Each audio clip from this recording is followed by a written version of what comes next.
A paz do Senhor, meus irmãos, como é que vocês estão? Tudo bem? Eu quero dizer que para mim é um motivo de grande alegria. Chegamos na nossa 15ª aula.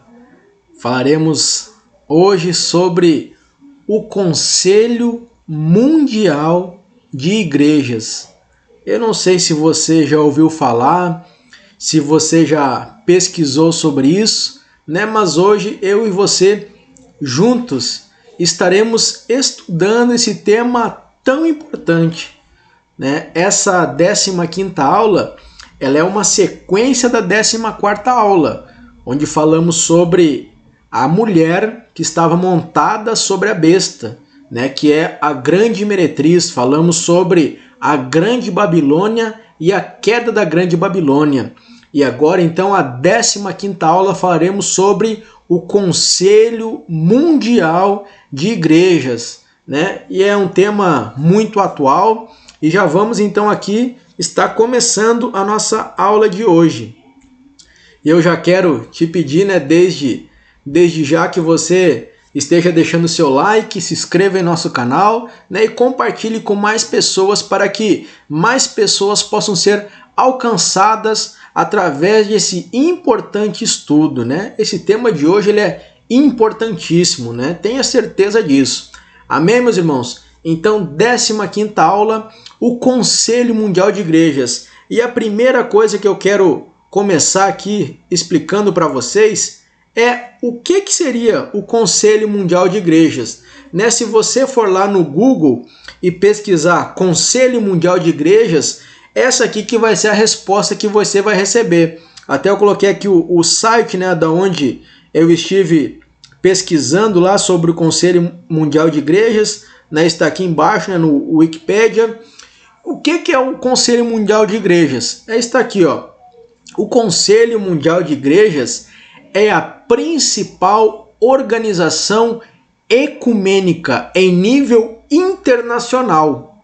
Então é um conselho que ele existe para o mundo inteiro.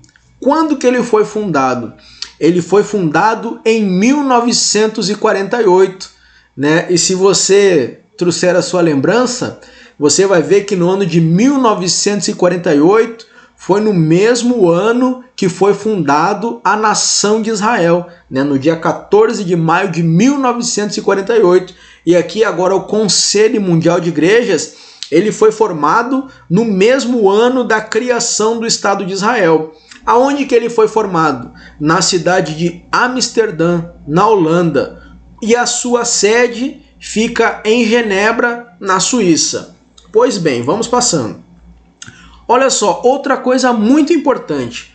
O Conselho Mundial de Igrejas congrega mais de 340 igrejas e denominações. Então você pode ver que ele não é pequeno, né? Mais de 340 denominações estão afiliadas ao Conselho Mundial de Igrejas. E o que mais? Estas igrejas e denominações representam mais de 550 milhões de fiéis presentes em mais de 120 países. Né? Então aqui, 1/3, digamos assim, dos cristãos na humanidade, que hoje representam 1,5 bilhão, né? Então 1/3 deles estão afiliados a esse Conselho Mundial de Igrejas. O que mais?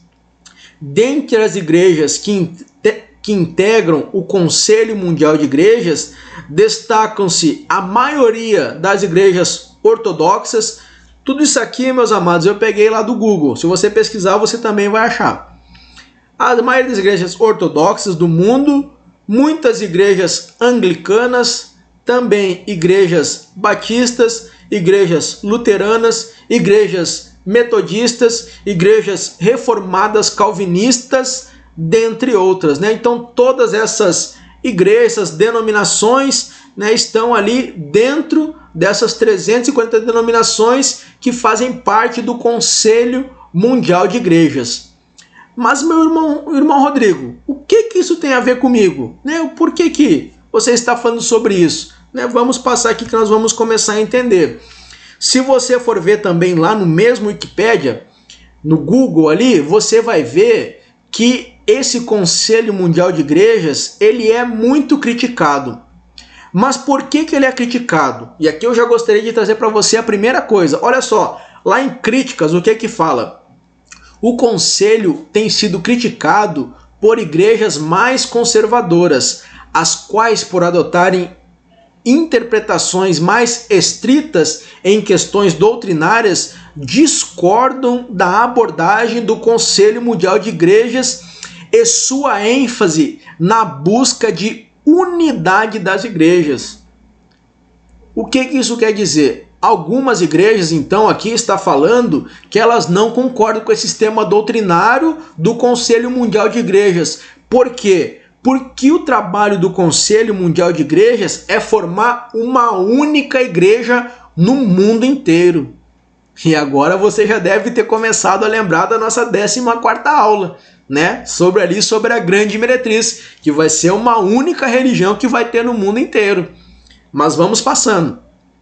Críticos conservadores também acusam a entidade de ser comprometida com uma agenda política de esquerda, né? Eu não estou aqui defendendo, né? Não é isso que eu quero, estamos aqui numa videoaula, né? Mas eu tenho que passar para você esse conhecimento, né? Aquilo que eles defendem, né? Eu vejo que se Deus nos mostra alguma coisa, né? É porque Deus está querendo alertar o seu povo, né? Então esse é o meu intuito, né? Isso aqui que eu estou trazendo para você, não fui eu que escrevi, né? Isso aqui está lá no site, no Wikipedia, qualquer pessoa pode pesquisar e pode ler, né? Estou apenas aqui, às vezes, por ter um pouco mais de facilidade também, porque o próprio Espírito Santo vai nos dirigindo, né? Estou trazendo isso aqui para você.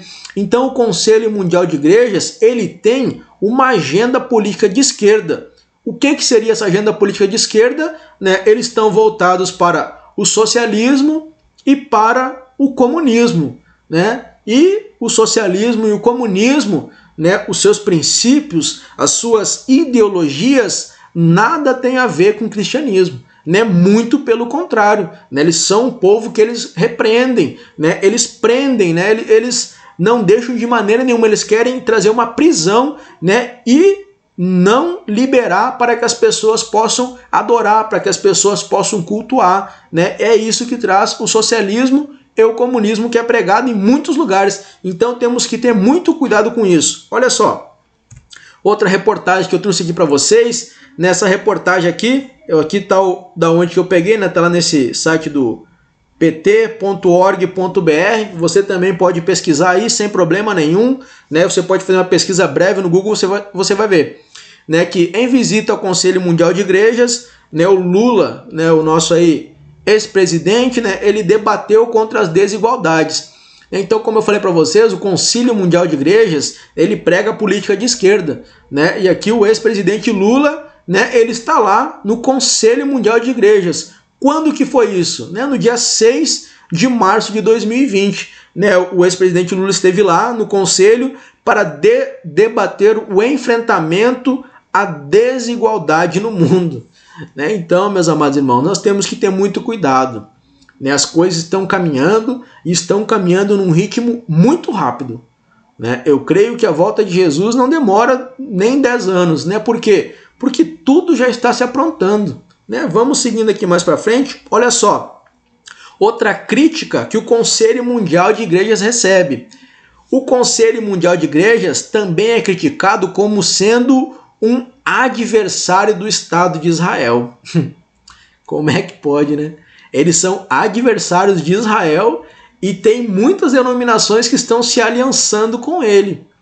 E o que a Bíblia fala em Gênesis capítulo 12? Né? Gênesis capítulo 12 é o chamado de Abraão. Abraão é aquele que dá início ao povo de Israel. Deus fala: Abraão, sai da tua terra, sai da tua parentela e vai para uma terra que eu vou te mostrar. E aqui nesse versículo 3 ele fala assim: Abraão, eu vou abençoar aqueles que te abençoarem, e eu vou amaldiçoar aqueles que te amaldiçoarem. E ele fala: em ti serão benditas todas as famílias da terra. E agora esses homens do Conselho Mundial de Igrejas, eles são adversários do povo de Israel. E o povo de Israel, todos nós sabemos que é o povo de Deus, né? Que Deus chama, né? Que Deus cria aquele povo, né? Que Deus escolheu, Deus deu a lei para eles e é o povo de Deus, né? Eles são a oliveira verdadeira, nós estamos enxertados neles. Agora, esse Conselho Mundial de Igrejas, ele é contra o povo de Israel. E olha só, por suas críticas em relação a questões de direitos humanos naquele país. Olha só o que mais que eles fizeram. Em 2009, o Conselho defendeu o boicote às mercadorias produzidas nos assentamentos judeus nos territórios palestinos ocupados, descrevendo a ocupação israelense como ilegal, injusta e incomparável com a paz.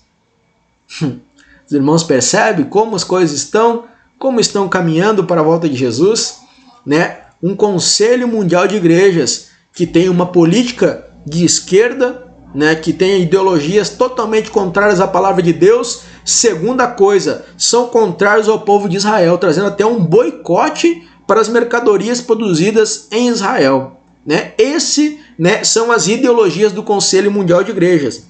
Vamos passando. Agora aqui, sabe qual que é o objetivo? E isso é muito importante, meu amado. Né, meu amado, minha amada que me assiste. Eu gostaria que você compartilhasse esse conhecimento que você está recebendo com mais pessoas, porque infelizmente muitas pessoas não estão vendo isso, né? E eu tenho certeza que isso é um alerta que Deus nos traz. Olha só o objetivo do Conselho Mundial de Igrejas. É uma comunidade de igrejas a caminho da unidade visível. Nós sabemos que a igreja, ela é a igreja universal, mas a igreja de Cristo é uma igreja invisível, é um organismo invisível. Agora o Conselho Mundial de Igrejas, ele quer criar uma única igreja no mundo inteiro que seja visível. Em quê? Em uma única fé, em uma única comunhão eucarística, expressa no culto e na vida comum em Cristo. Então aqui, ó, eles querem juntar todas as igrejas que existem no mundo, todas as denominações e formar uma única igreja. O que é isso? A 14ª aula já nos fala, né? A besta ali que está sentada sobre ela, aquela mulher, a grande meretriz, né? Que é aquela que dominava todas as religiões do mundo. Olha só, o Conselho Mundial de Igrejas é maior e a mais representativa das muitas expressões organizadas do movimento ecumênico moderno, cujo objetivo é a unidade dos cristãos. Eles querem formar uma única igreja no mundo, né? Esse é o objetivo principal. Vamos seguindo aqui, meus irmãos, né? Uma outra reportagem agora que eu peguei. Essa reportagem aqui é lá do site do Vatican News, né, de 2020 também, né, que na verdade ela foi atualizada aqui no dia 2 de abril de 2021, né, ainda esse mês, ainda alguns dias atrás. E o que o Papa Francisco aqui, ele está na imagem, né, aqui ó, Papa Francisco em imagem de arquivos durante a visita ao Conselho Mundial de Igrejas na Suíça, né, em 2018. E o que ele fala? Né? Meus amados, eu estou falando, não é o que eu estou falando. Né? Não é o que eu estou falando. Aqui eu estou passando para você aquilo que está na mídia, aquilo que está nos sites. Né? Fiz uma breve pesquisa e estou passando para você. Unidade dos cristãos é possível com a arte do diálogo e recuperando a memória. Então o Papa ele tem essa vontade também de trazer a unidade dos cristãos. Vamos passando. Aqui, meus amados irmãos, existe um documento, né, que eu vou trazer para vocês. Ele é chamado Carta Encíclica Ut Unum Sint. E quem que escreveu essa carta encíclica? Foi o Papa João Paulo II, quando em 25 de maio de 1995. Eu vou pegar apenas alguns trechos dessa carta encíclica. Ela é muito grande, tem vários assuntos. Até eu vou deixar aqui, se você for ver depois aqui embaixo aqui, ó, eu vou deixar aqui, eu vou depois deixar na descrição do vídeo, eu vou colocar todos esses sites que eu pesquisei, né? Se você tiver curiosidade, você pode entrar lá e confirmar a veracidade, né? Eu tive esse cuidado, né, de deixar para você aqui o site onde fala sobre isso. Nesse site aqui, ó, você vai, se você quiser, você vai poder ler toda a carta encíclica. Mas o que eu peguei aqui, ó, nesse aqui está falando agora sobre a página 108 da carta encíclica. E o que fala? Olha só. Essa carta que foi escrita pelo Papa João Paulo II. Estejam todos os pastores no único pastor. Olha só. Estejam todos os pastores, eles querem juntar todos os pastores do mundo para que estejam aonde? No único pastor. Quem que seria o único pastor? Está aqui, né? O Papa. E proclamem a voz única do pastor. Então quem vai estar falando, né, vai ser o único pastor. Ouçam as ovelhas essa voz e sigam o seu pastor, que seria quem? O Papa. Não este, né, não o meu pastor, ou o seu pastor, ou o pastor de alguma igreja, ou aquele, mas o único pastor. Então eles falam que o Papa seria o único pastor e só ele que deveria ser ouvido. Apregoem todos com ele uma só voz e não haja vozes diversas, né? Eles querem que apenas o Papa tenha voz. Ouçam as ovelhas essa voz, purificada de toda divisão e livre de toda heresia, né? É isso que está falando na página 108 da carta encíclica, né? Que devem todos os pastores ouvir apenas o único pastor, que nesse caso seria o Papa. Vamos passando aqui. Olha só agora na página 105, voltando um pouco, mas nessa mesma carta ainda. A missão do bispo de Roma ou do Papa no grupo de todos os pastores consiste precisamente em vigiar, né? Aqui está em grego episkopen, como uma sentinela, de modo que, graças aos pastores, se ouça em todas as igrejas particulares a verdadeira voz de Cristo pastor. Assim, em cada uma das igrejas particulares a eles confiadas, realize-se a una sancta, católica e apostólica eclésia. Todas as igrejas estão em comunhão plena e visível, porque os pastores estão em comunhão com Pedro e, desse modo, na unidade de Cristo. Vocês percebem o que está acontecendo? Olha só o que eles estão falando, né? Que Jesus, né, seria, né, o cabeça, como fala, aí o Papa seria o representante de Pedro, como a Igreja Católica fala que o Pedro foi o primeiro Papa, e todos os outros pastores deveriam estar abaixo da liderança do Papa, né? E ele que seria o líder máximo de todas as igrejas aí que estariam abaixo dele, né, no concílio. Vamos passando aqui. Olha só o que aconteceu agora no dia 31 de outubro de 2016. Né? Como todos nós sabemos, o dia 31 de outubro ele é muito importante. Por quê? Por causa que ele é o dia da Reforma Protestante. Né? No dia 31 de outubro de 1517, né, o monge alemão Martinho Lutero ele afixou as 95 teses lá na porta da Catedral de Wittenberg, né, fazendo aquele protesto contra aquilo que estava sendo pregado na Igreja Católica.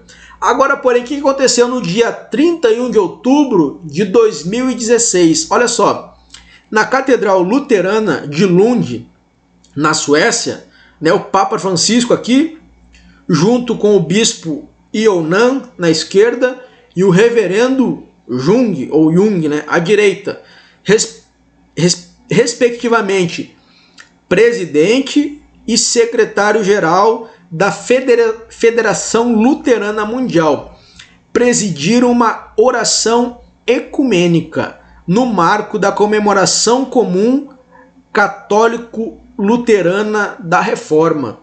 Né? Então aqui nesse momento uma oração ecumênica, né, juntando já o catolicismo com os luteranos, né, fazendo um ecumenismo, né, começando o ecumenismo através dessas duas igrejas. Vamos passando aqui ainda. o compromisso ecumênico. Olha só, isso aqui está no site peguei lá da Unicinos, né, a mensagem do Papa Francisco, nos 25 anos, né, que foi escrito aquela primeira carta, a carta encíclica. Quando completou 25 anos, ele trouxe uma mensagem, né, referente aos 25 anos daquela carta que foi escrita pelo Papa João Paulo II. E o que o Papa escreveu? E o que o Papa falou nessa manhã desse dia? Ó. Amanhã cumprem-se 25 anos da assinatura da carta encíclica, que foi feita por João Paulo II, com olhar no horizonte do jubileu de 2000. Queria que a Igreja, em seu caminho para o terceiro milênio, considerasse a oração insistente de seu Mestre Senhor, que todos sejam um. Está lá em João, no capítulo 17. Por isso, escreveu esta encíclica, que confirmou de modo irreversível o compromisso ecumênico da Igreja Católica.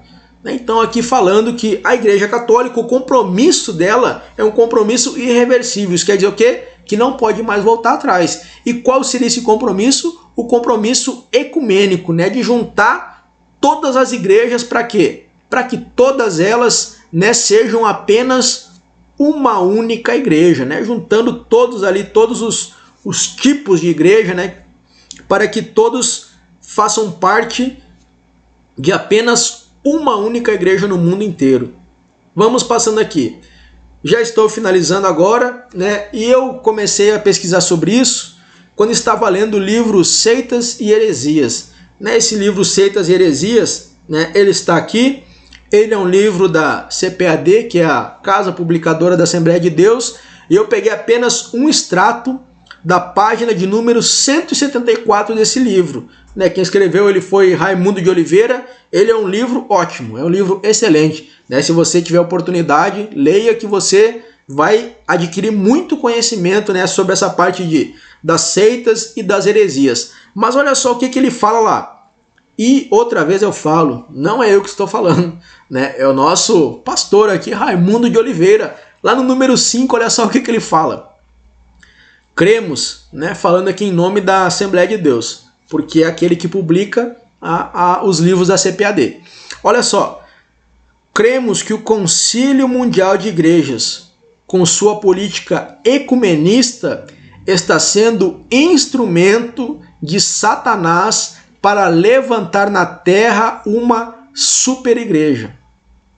O Concílio Mundial de Igrejas está sendo instrumento, né, de Satanás, um instrumento para levantar na Terra uma superigreja que, após o arrebatamento da verdadeira igreja e triunfante, o que esse concílio vai fazer? Dará suporte espiritual ao governo do anticristo, da besta e do falso profeta. Quando? Durante a grande tribulação. E aqui fala, por essas e tantas outras razões, repudiamos o Concílio Mundial de Igrejas e sua política ecumenista. Né? Então, a Igreja Evangélica Assembleia de Deus, ela repudia, né, totalmente esse concílio, né? E graças a Deus não faz parte, né, daqueles que estão juntos nesse concílio. Por quê? Porque ela entende que esse concílio é aquele que vai formar uma super igreja após o arrebatamento da verdadeira igreja. Amém? Então vamos passando aqui. Eu já gostaria de encerrar as minhas palavras de hoje, nessa aula de hoje, trazendo o que está escrito lá em Apocalipse, no capítulo 18, o versículo 4. Olha só o que nos fala a palavra do Senhor.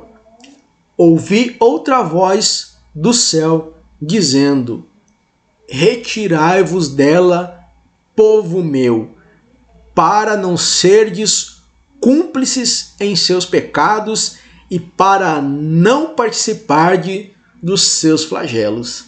Né, meus amados e queridos irmãos, né, é hora, é tempo de que de nós, eu, você e a nossa casa verdadeiramente servirmos ao Senhor, né, estarmos alicerçados na rocha que é Cristo, estarmos buscando a cada dia mais a presença de Deus para nossas vidas, né, e que de nenhuma maneira, né, estejamos juntos, né, com esse movimento que vai surgir.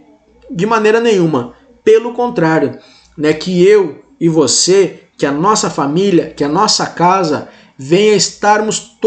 venhamos a estarmos todos prontos para o arrebatamento da igreja que se aproxima muito depressa. Em breve irá acontecer. Amém? Então que possamos nós e a nossa casa estar servindo de todo o nosso coração ao nosso Senhor, que em breve vem nos buscar. Amém? Então que Deus te abençoe. A nossa próxima e 16ª aula falaremos sobre a quebra da aliança do anticristo com Israel. Vai ser uma bênção novamente.